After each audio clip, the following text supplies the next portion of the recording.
কৃষ্ণ বাঞ্ছা পূর্তিরূপ করে আরাধনে, অতএব রাধিকা নাম পুরানো বাখানে। কৃষ্ণ সেবার জন্য কৃষ্ণ অভিন্ন স্বরূপ আত্মা আলাদা রূপ নিচ্ছে শুধু সেবার জন্য। আচ্ছা, একটা কূট প্রশ্ন যদি করে বসি, রাধারানী তুমি গোবিন্দকে সেবা করবে সেবিকা হয়ে, তো নারী রূপ নিলে কেন? একটা পুরুষ রূপ নিলে পারতে, হনুমানের মতো, প্রহ্লাদের মতো, নারদের মতো। তুমি এই কিশোরী রূপ নিয়েই তো যত ঝামেলা বেঁধেছে, রাধা কৃষ্ণ এই ঝামেলা বেঁধেছে। যারা বিমুখ, যারা শাস্ত্র জানে না, তারা তোমার এই নারী রূপ দেখে, কিশোরী রূপ দেখেই তো ভুলিয়ে ফেলেছে। রাধারানী বললেন কিশোরী রূপ না নিলে, নারী রূপ না নিলে সেবা করা যায় না। নারী তোই সেবিত, নারী না হলে আজও সেবা করা যাবে না।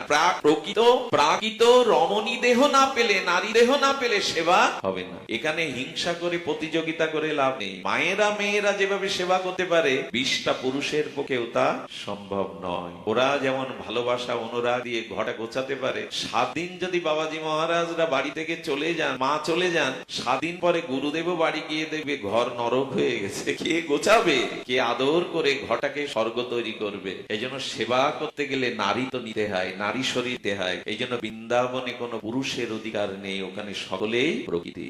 শুনবেন, সেবা করতে গেলে কি হয়? মহাপ্রভু শ্রীবাসঙ্গনে কীর্তন করতে করতে ভক্তদের ক্ষুধা লেগে গেছে। আশ্চর্য হতে হয়, মহাপ্রভু ভক্তকে কোলে নিয়ে স্তনে দুধ পান করিয়েছিলেন। শুনবেন, বৃদ্ধা মালিনী দেবী বৃদ্ধা হয়ে গেছেন।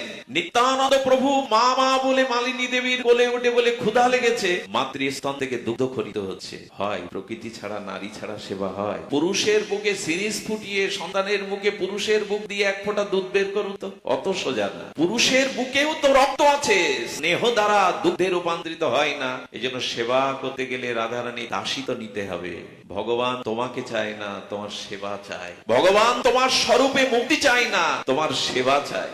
তো এই জন্য সীতাজি কি করলেন? একেবারেই তিনি তন্ময় হলেও মিশে যেতে চাইছিলেন না। গোপীরাও ফিরে এসেছেন, স্বরূপে মিশে গেলে সেবা পাবো না। এই জন্য অনুরোধ করব, সংসারে কারো যদি তীব্র মুক্তির ইচ্ছা জাগ্রত হয়, যদি আপনি সেই স্বরূপ দেহ পেয়ে নিত্য লীলাতে ভগবানের নিত্য সেবা মাধুর্য আস্বাদন করতে চান, আমি একটা অনুরোধ করব আপনাদের। অনুরোধটা হলো, আসুন রিপু ইন্দ্রকে সংযত করে, সংযম করে ভগবান সেবার প্রাণটা, অভিলাষা রেখে দে। ইন্দ্রিয় সংযত না হলে, রিপু সংযত না হলে কিন্তু সেবা হতে গেলে নিরভিমানী হতে হয়। দেখুন, সংসারের সুখে কেবল যারা আবদ্ধ, আসক্ত, তাদের দ্বারা ভগবত সেবা হবে না, পাথরে লিখে নিন। সংসারের যাদের সংযম নাই, সংসারের সুখে যারা আবদ্ধ, আসক্ত, তারা নিজের সুখ ভিন্ন, জাগতিক সুখ ভিন্ন, তারা ভগবানের সুখের দিকে নজর দিতে পারে না। একই সাথে দিন আর রাত হয় কি? একই সাথে রাত আর দিন হয় কি?